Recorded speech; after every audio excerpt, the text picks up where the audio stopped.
I wonder if you have noticed that when British royal parents talk to their children, they don't talk down at them. They stoop lower themselves to be able to communicate with their children eye to eye, on eye level. And I find that edifying. It means they take their children seriously, even when they are having tantrums. And that's the kind of image that I get about God in our first reading. God, as it were, going down to the level of the Israelite people, looking at them in the eye, even when they get to act in a very annoying way, para ba silang entitled brats. The responsorial psalm is picking up from the first reading to sort of rub in the bad attitude of the Israelite people in the desert while they were longing for the flesh pots of Egypt, even regretting that they had escaped from Egypt at all. And the writer of the psalm says, they tempted God in their hearts by demanding the food that they craved. Yes, they spoke against God, saying, can God spread a table in the desert? I remember my own maternal grandfather doing what Prince William does to the children. Whenever he wanted to talk to me, he would not look down on me. He would sit on his rocking chair and make me stand beside him so that he could speak with me on eye level, eye to eye, with his hand on my shoulder. My grandfather became a famous sculptor and a maker of religious images and icons in Pampanga.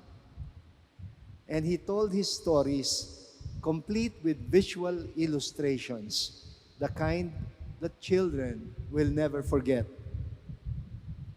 Today we commemorate the maternal grandparents of Jesus. And I have a feeling that Jesus became a master storyteller, as in today's gospel, because of stories that he may have heard from Saints Joachim and Saint Anne. Maybe the stories that were told by his lolo and lola while he was growing up in Nazareth. You see, many of the stories that we heard from our grandparents are like precious seeds. Obviously, not all of them grow, germinate, and bear fruit. I remember a young priest talking in his homily about how his grandfather tended to tell the same stories over and over again. Alam niyo yung pag tumatanda, umuulit ang sinasabi. And he said it in his homily at narinig ng lolo niya. And apparently, the old man felt offended. He felt a bit offended that he was pointing out that his grandson was talking about his repetitiousness, which was obviously because of old age. And so the lolo spoke to him personally afterwards. And he said, ganito daw sinabi niya, you see the sunrise each morning. You see the sunrise in the morning, and it sets in the evening. And the following morning, it rises again, and the following evening, it sets again. And it will do the same thing over and over again every day. Do you ever get tired of the repetitions? Buti naman nakuha kagad ng apo na pare yung point. And he apologized to his lolo for his uncharitable remark.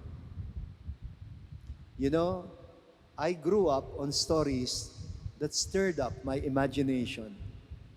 And I think many of the stories that I heard had fallen on good soil.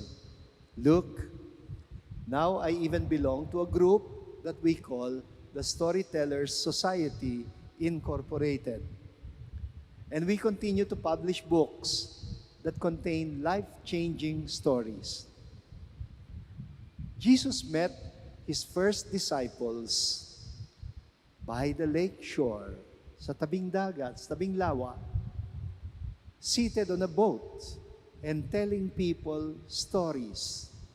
And look what those stories had done to the lives of people like Peter, James, and John, like women like Magdalene, like Martha, and Mary of Bethany. You see, you don't even have to preach in a bombastic way to tell the good news.